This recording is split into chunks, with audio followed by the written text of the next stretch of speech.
సర్కార్ ఎక్స్ప్రెస్ ఒక వినూత్నమైన కార్యక్రమం చేపట్టింది. అంటే మైదాన ప్రాంతంలో సమస్యలే కాకుండా గిరిజన ప్రాంతాల్లో సమస్యలను, అదేవిధంగా అక్కడ వాళ్ళ జీవనశైలి ఏదైతే ఉందో దాన్ని కూడా మీకు చూపించే ప్రయత్నం చేస్తుంది. అందులో భాగంగానే ఈ వనకదిల్లికి అంటే దగ్గరలో ఉంది ఒక తండ, అది ఆదివాసీల తండ, బోండా జాతి ఉంటారు అక్కడ. వాళ్ళకి సంబంధించి వాళ్ళ జీవనశైలి ఎట్లా ఉంటుంది, వాళ్ళ కల్చర్ ఎట్లా ఉంటుంది, అదేవిధంగా వాళ్ళు ఎట్లా వాళ్ళ దైనందిక కార్యక్రమాలు స్టార్ట్ చేస్తారు అనే దాని గురించి మా సర్కార్ ఎక్స్ప్రెస్కి చూపించే ప్రయత్నం చేస్తున్నారు. అదేవిధంగా అంటే మనం చాలా అంటే మైదాన ప్రాంతాల్లో ఎన్నో చూస్తూ ఉంటాం. మైదాన ప్రాంతాల్లో లైఫ్ స్టైల్ వేరు. అదేవిధంగా ఈ తండాలు అంటే ఏదైతే ఈ ఆదివాసీల నివాసం ఉండే ఈ ప్రాంతం ఉందో అక్కడ లైఫ్ స్టైల్ కూడా డిఫరెంట్గా ఉంటుంది.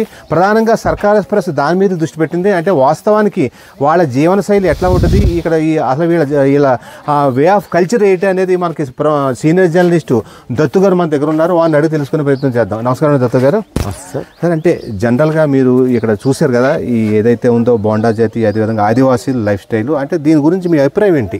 ఫస్ట్ మీ వినూతన ప్రయోగానికి మీరు చేసిన డేరింగ్కి మాత్రం ఫస్ట్ అభినందనలు అండి.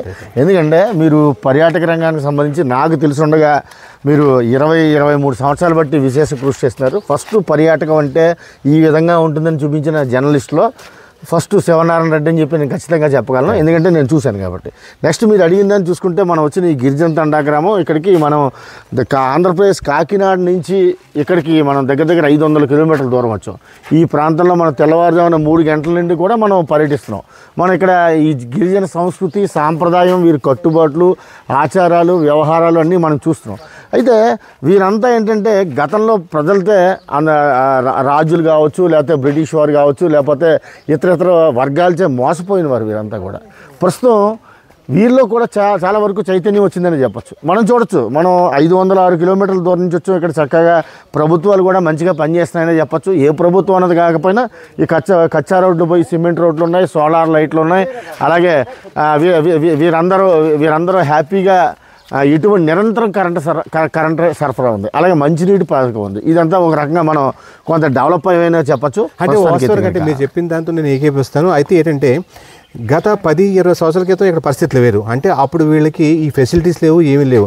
అయితే వాస్తవానికి ఏదైతే సౌకర్యాలు పెరుగుతున్నాయో ఈ సౌకర్యాలు మాటున వీళ్ళ ఆ జీవనశైలి, అదేవిధంగా ఒక ట్రెడిషన్ అంటూ ఒకటి ఉంటుంది. ఆ ట్రెడిషన్ కనుమరుగు అవుతుందా అనే అనుమానం కూడా ప్రస్తుతం ఇక్కడ ఉన్న వాళ్ళని చూస్తే వస్తుంది. అంటే భావితరాలకి వీళ్ళ ట్రెడిషన్ గురించి పూర్తిగా తెలిసే అవకాశం ఉందంటారా లేదంటారా? లేదు, మీరు చెప్పిన దాంట్లో ఖచ్చితంగా పాయింట్ ఉంది. గతంలో మీరు చెప్పిన విధంగా ఇలా పూసలు చెవులకి ఇలాగ పెట్టుకుని, ముక్కుకి నత్తులు పెట్టుకుని, ఇలాగ లంబాడి అంటే ఒక వినూత్నమైన సాంప్రదాయ దుస్తులు ధరించేవారు. ఇప్పుడు వీరు కూడా పంజాబీ డ్రెస్సులు లేకపోతే నైటీలు ఇలాంటి ఈ ట్రెడిషన్కి వచ్చేస్తున్నారు. దీనికి కారణం అంటే పాశ్చాత్య పోకడా ఇక్కడ కూడా అలవాటు అవుతుంది.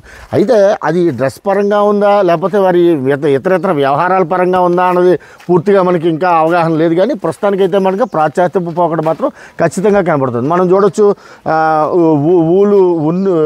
ఉన్నికి సంబంధించిన రగ్గులు వారు కప్పుకుంటున్నారు.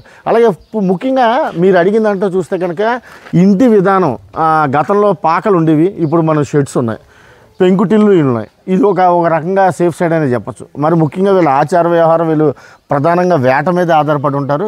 ఏదైతే ఈ అడవుల్లో దొరికేటువంటి వనమూలికలు, షేకాయి, కుంకుడుకాయి, అలాగే తేనె, ఇట్లాంటి వస్తువులు అంటే మనం అటవీ ఉత్పత్తుల్ని వీరు అమ్ముకుని వస్తు మార్పిడి విధానం ద్వారా వీరు జీవనం కొనసాగిస్తారని చెప్పి మనం ఇక్కడ చూస్తుందాన్ని బట్టి కొంతవరకు తెలుస్తుంది. అయితే ఆ వస్తు మార్పిడి విధానం కొంతవరకు తగ్గి ఇప్పుడు చలామణి నోట్లు, డబ్బులు కావచ్చు, లేకపోతే నోట్లు కావచ్చు, ఈ సంస్కృతి కూడా ఇక్కడ అలవాటైంది. ఇప్పుడు మీరు చెప్పిన ఇందాక వనకఢిల్లీ సంతదారం చూసుకుంటే కనుక గతంలో వస్తు మార్పిడి విధానం జరిగేదట.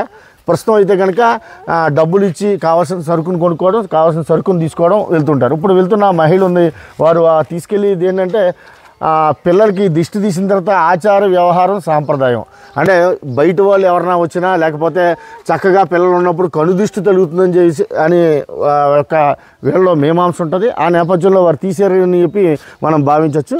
అంటే వాస్తవానికి పర్యాటకాన్ని అభివృద్ధి చేయొచ్చు. అదేవిధంగా పర్యాటకాన్ని అభివృద్ధి చేస్తూనే ఏ ప్రాంతాలు ఉన్నాయో, ఏ ఆదివాసాల గ్రామాలు ఉన్నాయో అక్కడ ట్రెడిషన్ కాపాడటం కూడా చాలా ముఖ్యమైనది. అందుకని ఒకవైపు పర్యాటకాన్ని అభివృద్ధి చేస్తూనే ట్రెడిషన్ కాపాడవలసిన అవసరం ఉందా లేదా? ఖచ్చితంగా సార్, మీరు చెప్పిన దాంట్లో ఎందుకంటే మన సంస్కృతి సాంప్రదాయం అన్నది ప్రపంచ దేశాలకి ఇది ఒక దిక్సూచి. ఇక్కడి నుంచే ఇప్పుడు మనం పెళ్ళిళ్ళు జీవన విధానం ఉంటుందండి. ఒక కుటుంబ వ్యవస్థలో పెళ్ళిళ్ళు చేసుకున్నప్పుడు అమ్మలు, నాన్నలు, అక్కలు, చెల్లులు, బాబాయిలు ఇలా రకరకాలు ఉంటారు. వారి పద్ధతులు, వారు ఏదైతే ఆచార వ్యవహారాలు మనకి నేర్పించారో వాటినే కొనసాగిస్తుంటాం. ఇక్కడ కూడా గిరిజన తండాల్లో సేమ్ యాటిట్యూడ్ ఉంటుంది, సేమ్ పరిస్థితులు ఉంటాయి. కానీ ఇక్కడ కొద్దిగా చేంజ్ కనబడుతుందని చెప్పొచ్చు. ఎందుకంటే ప్లాస్టిక్ని వచ్చి పర్యావరణాన్ని దెబ్బతీస్తుంది.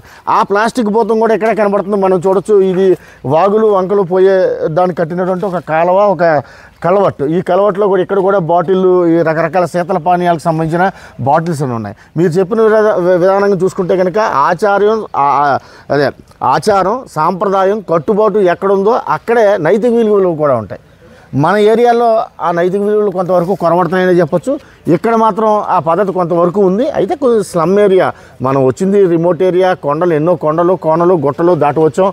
ఇక్కడ కూడా ప్రభుత్వ పరంగా ఫెసిలిటీస్ బాగున్నాయని చెప్పొచ్చు. కానీ ఆరోగ్యపరంగా ఎటువంటి ఇబ్బంది వస్తే ఇక్కడ ఈ ట్రీట్మెంట్ అది దానికి సంబంధించి ఏమైనా ఉందా లేదా అనేది ఒకసారి కొంచెం ప్రభుత్వాలు కావచ్చు, లేకపోతే ఇతర పెద్దలు ఆలోచించవలసిన అవసరం ఉంటుంది సార్. సో అంటే మొత్తం మీద అంటే మన సంస్కృతి సంప్రదాయాలను కాపాడుతూనే మన ఆచార వ్యవహారాల మీద దృష్టి సారించాలి. అంటే మరోవైపు పర్యాటకాన్ని కూడా అభివృద్ధి చేయాలి అంటున్నారు సీనియర్ మోస్ట్ జర్నలిస్ట్ దత్తు గారు.